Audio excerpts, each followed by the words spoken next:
আচার্যজি, সেটা কলকাতা হোক বা এখানকার কথা হোক, আমি দেখেছি যে যত পাবলিক পার্ক আছে সেগুলো সকালে হয় সাধারণ মানুষের জন্য নিষিদ্ধ থাকে, না হলে কম মানুষকে ঢোকার অনুমতি দেওয়া হয়। সব পার্কে এমনটা হয় না যে সকালে ঢোকার অনুমতি দেবে না। দেখো, যেটা হয়ে থাকে, প্রকৃতি মানে পরিষ্কার প্রকৃতি, নির্মল প্রকৃতি খুব দ্রুতই সীমিত সম্পদে পরিণত হচ্ছে।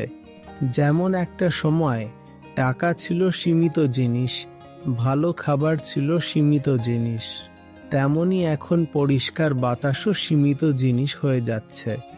গাছপালা, সবুজ পরিবেশ, স্বচ্ছ জল, এই সব কিছুই ভবিষ্যতে সীমিত জিনিসে পরিণত হবে। তো যখন এগুলো সীমিত জিনিসে পরিণত হবে, তখন সমাজের যে ক্ষমতাবান লোকেরা আছে তারা তখন সেটার উপর নিজেদের অধিকার কায়েম করতে চাইবে। এটা খুবই স্বাভাবিক ব্যাপার। আর সাধারণ মানুষকে বলা হবে, তোমরা তোমাদের নিজেদের ধোঁয়া ফুঁকতে থাকো। এটাই সাধারণ মানুষের ভাগ্যে পরিণত হবে। ধীরে ধীরে তুমি এটাও দেখতে পাবে, যেমন ধরো যে হিল স্টেশন ইত্যাদিগুলো আছে, বা আরও পরিষ্কার কোস্টাল এরিয়াগুলো হয়, বা যে নির্মল পরিবেশ আছে, সেখানে সাধারণ মানুষের অ্যাক্সেস মানে সাধারণ মানুষের প্রবেশ আরও সীমিত করে দেওয়া হবে। প্রবেশ নিষেধ, এটাই ভবিষ্যতে হতে চলেছে।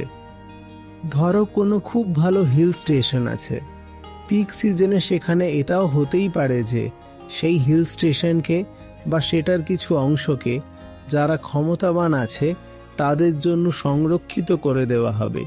তখন এখানে সাধারণ মানুষ আর আসতে পারবে না। সাধারণ মানুষ নিজেদের মাঠের রোদে আর ধুলোতে পড়ে থাকো, কারণ এটাই তো নিয়ম, তাই না?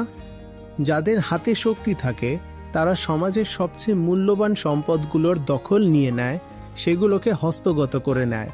তো সেইভাবেই পরিষ্কার বাতাস সময়ের সঙ্গে সঙ্গে যত বেশি মূল্যবান জিনিসে পরিণত হতে থাকবে, তখন এই পরিষ্কার বাতাসকেও কারা দখল করে নেবে? প্রভাবশালী লোকেরা। হ্যাঁ, এরাই তো করবে।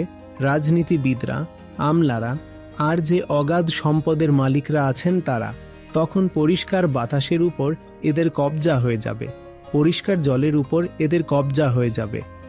এই ধরনের দৃশ্য যখন একটা দুর্লভ জিনিসে পরিণত হবে, সাধারণ মানুষ যখন কোনো দুর্লভ জিনিসই পায় না, তবে এই ধরনের দুর্লভ জিনিসটাই বা পাবে কেন?